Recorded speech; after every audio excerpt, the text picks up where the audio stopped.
All right, and I think it's an opportunity for Kennedy and Darden to see what they can offer. As you say, Jindal's he's checked out here in Louisiana. I mean, I think he's already running for president, and he's already looking toward.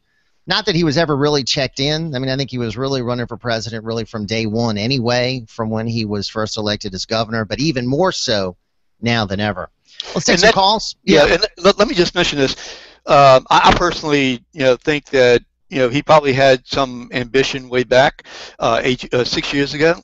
I still think he's the most talented of all of the people I've seen run for governor and be governor.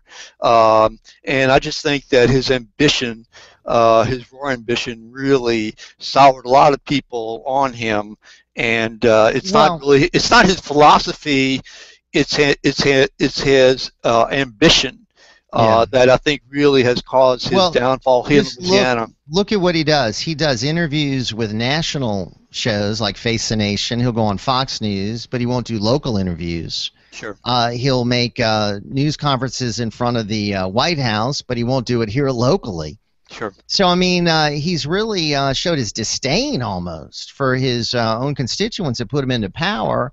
Because, he's forgotten about them, I think, a long time ago. And I think that really has contributed to his low approval numbers. I don't think it's his philosophy, really, because I do think Louisiana is a red state.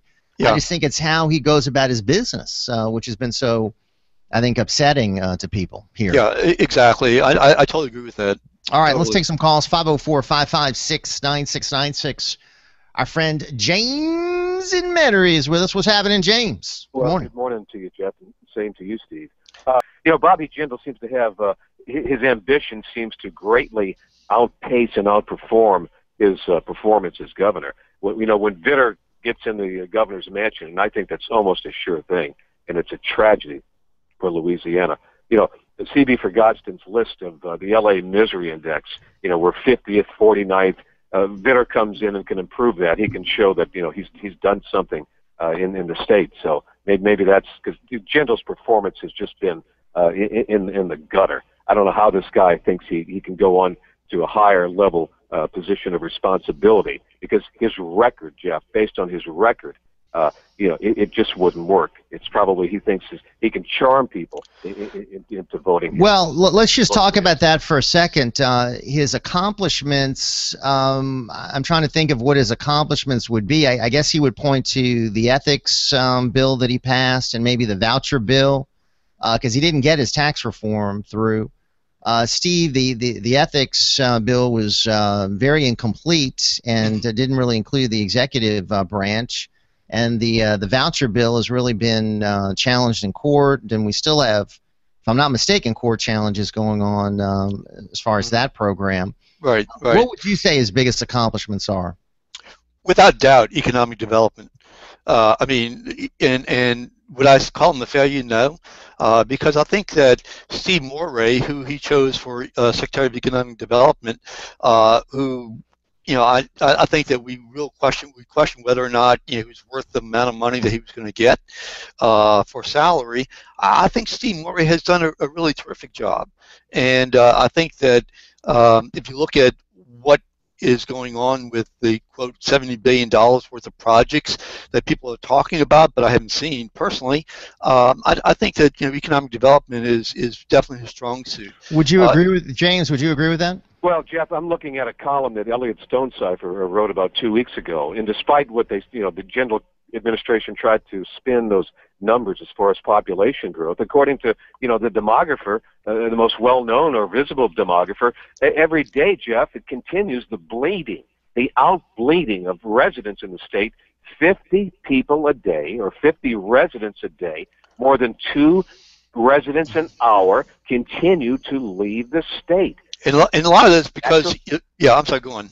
Well, the state has a natural population growth of births over deaths, but Jindal has done nothing to stop the bleeding of residents who leave to go find greater opportunities. So let me ask you this. Has the population decreased since he became governor? Is that No. This natural, people have children and the right. Okay. The births exceed the deaths, but the out-migration has continued.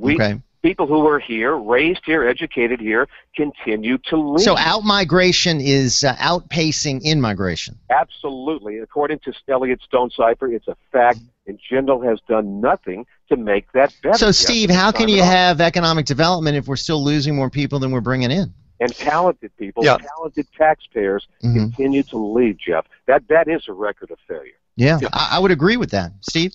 Well, number one, as you know, Jindal does say that his greatest achievement has been stopping that out-migration, having more people come in, the brain drain. So that's what he said. And I did read the thing from Elliot Stonecipher. And I think what Stonecipher was saying, that the mass improvement in terms of population and the economy was related to the Katrina money. And that money is obviously drying up. And so there is that issue. I don't know the answer to that. I can tell you this. I personally have asked Steve Moray and also Jindal's secretary, at least the workforce development people, to do a Google Hangout to talk about these issues, because I hear $70 billion being pounded all the time, $70 billion worth of projects. I don't see them. I see some on Canal Street due to Katrina money, and also the joint effort of Jindal and Landrieu and others. If you want, but I don't see those projects, and so I've asked them to hey, let's hang on, Steve. Explain it. We'll come back with more and wrap it up right after this.